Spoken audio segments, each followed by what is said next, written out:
You get irritated when someone needs clarity because, in that moment, your brain hears an accusation you did not consciously receive. Not "I did not understand," but "you did not communicate well."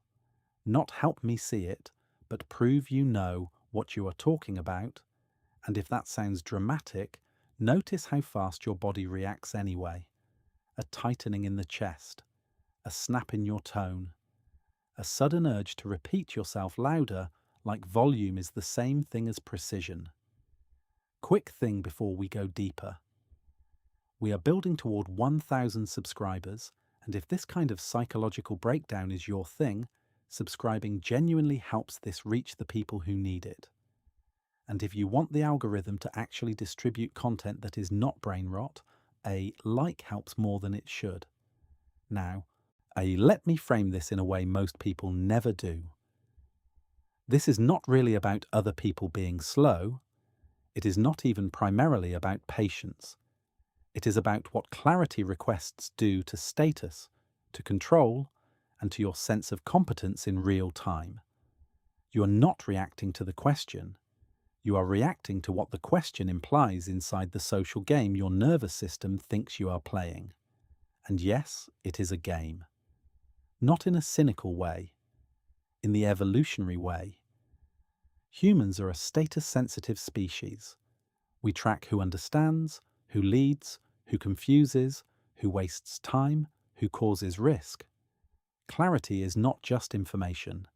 Clarity is safety and hierarchy. Here is what is actually happening when someone says, "Can you clarify?" Your brain has to do two tasks at once. First, it has to reconstruct what you meant. Second, it has to manage what this interaction says about you. And the second task silently hijacks the first. Think about this for a second. If you were typing directions into a GPS and it said recalculating, you would not feel personally attacked. You would just adjust. But when a human says, "I do not follow," it lands differently because humans are mirrors. Their confusion reflects a possibility that you were unclear, that you misread them, or worse, that you do not fully understand your own point. Now here is where it gets interesting. The irritation is often strongest in the people who actually care about being accurate, because the clearer you want to be, the more threatening it feels to discover you are not being understood. Insight number 1.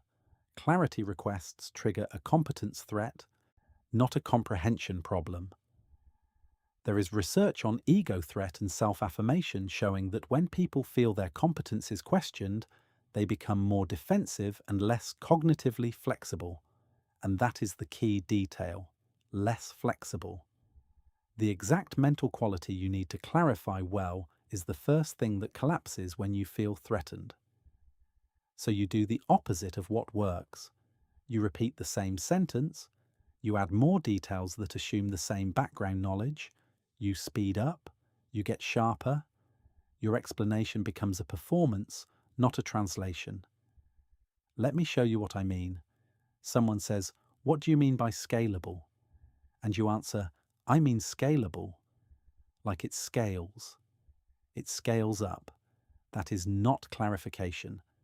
That is a nervous system trying to restore status by refusing to descend into the beginner layer, because descending feels like demotion.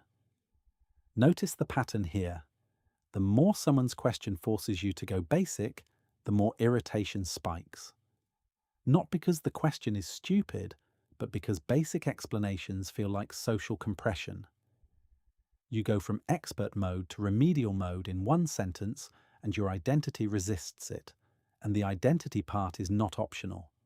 It is automatic. But there is another layer that explains why this happens even when you do not care about status. Insight number 2. Clarity requests expose the gap between your private model and your public language, and that gap is cognitively expensive.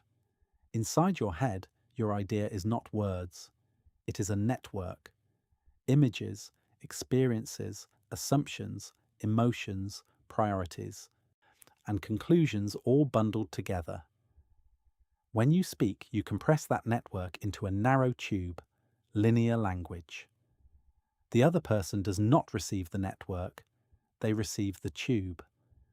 When they ask for clarity, your brain has to reverse engineer your own compression.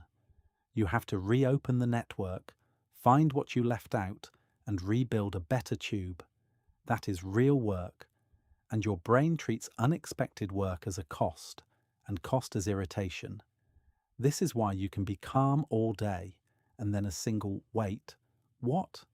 makes you feel like someone just threw sand in your gears. In cognitive science terms, you are dealing with common ground. Communication depends on assumptions about shared knowledge. When common ground is misestimated, you experience friction. And friction to the nervous system often registers as anger, not effort, because anger is an energy mobilizing state. It pushes you to remove the obstacle. But the obstacle is not a thing. It is a mismatch of mental models. So you try to remove it like it is a thing. You push, you force, you dominate the conversation. And that is when the relationship part starts to rot. Here is a microhook to keep you with me. The most dangerous kind of irritation is not when someone needs clarity. It is when someone needs clarity and you secretly do not have it. That is the hidden trap. Insight number 3.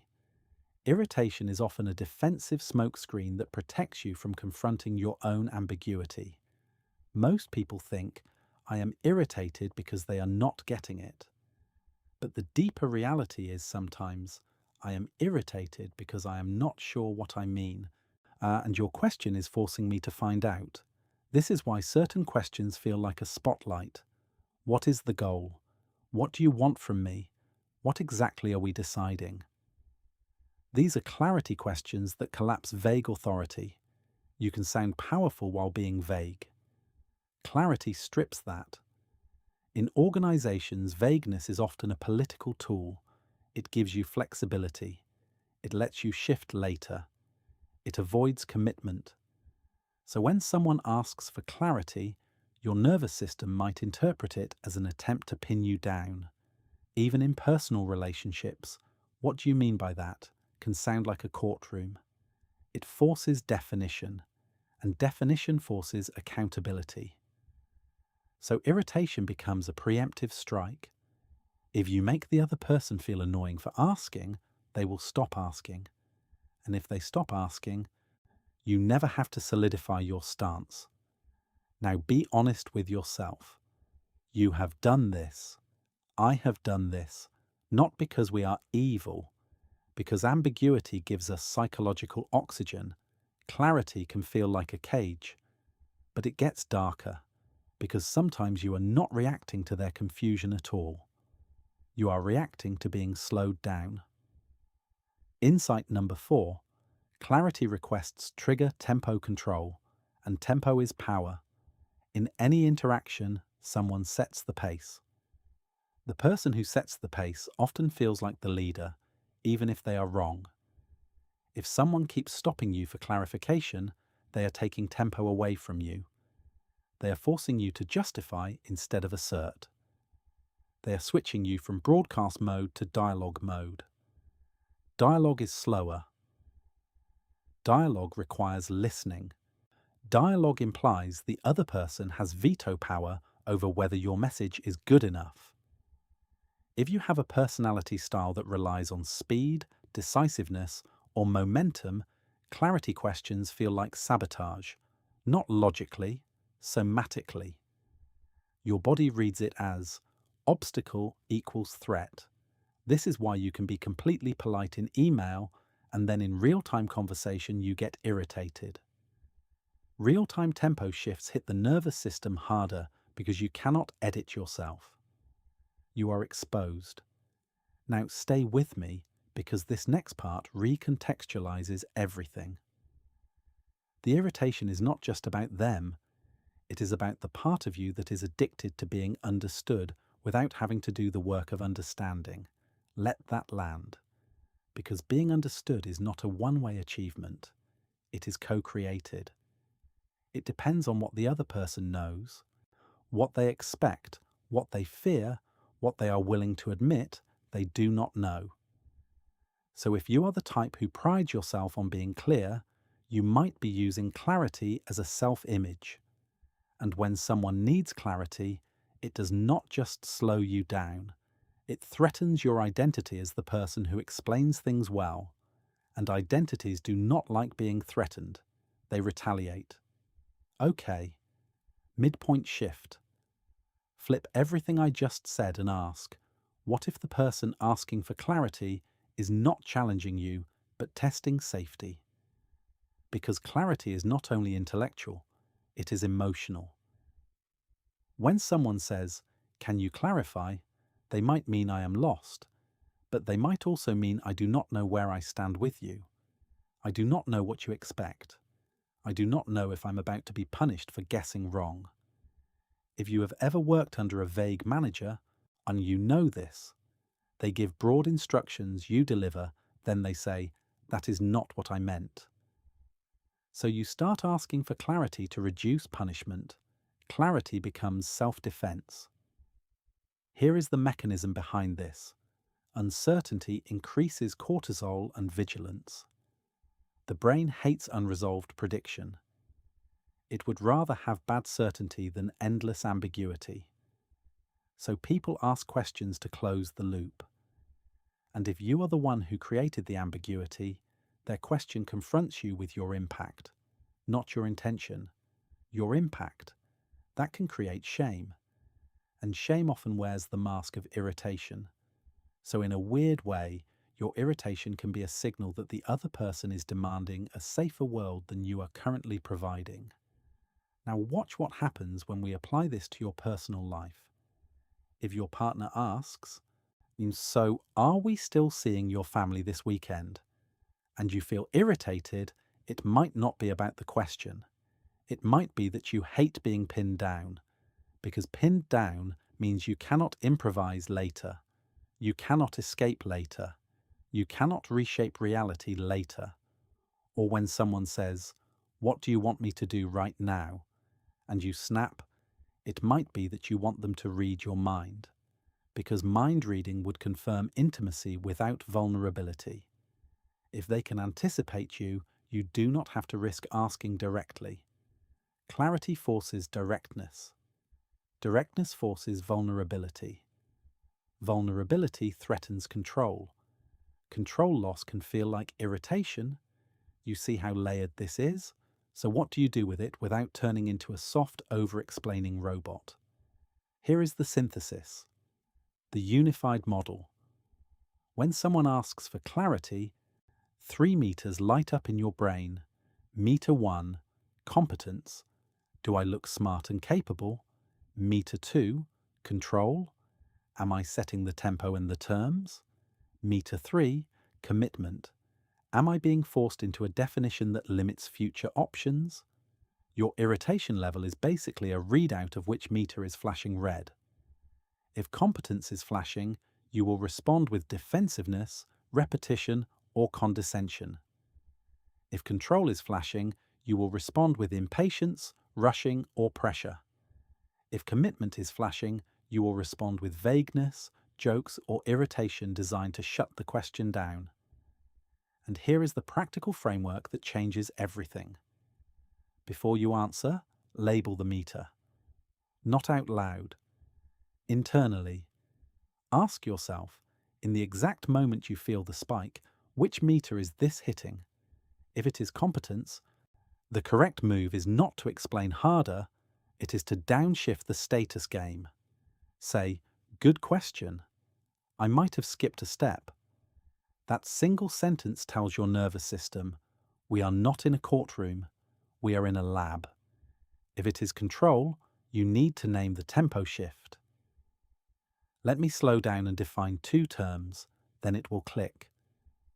Now you keep leadership without aggression, because you are choosing the pace instead of resenting it.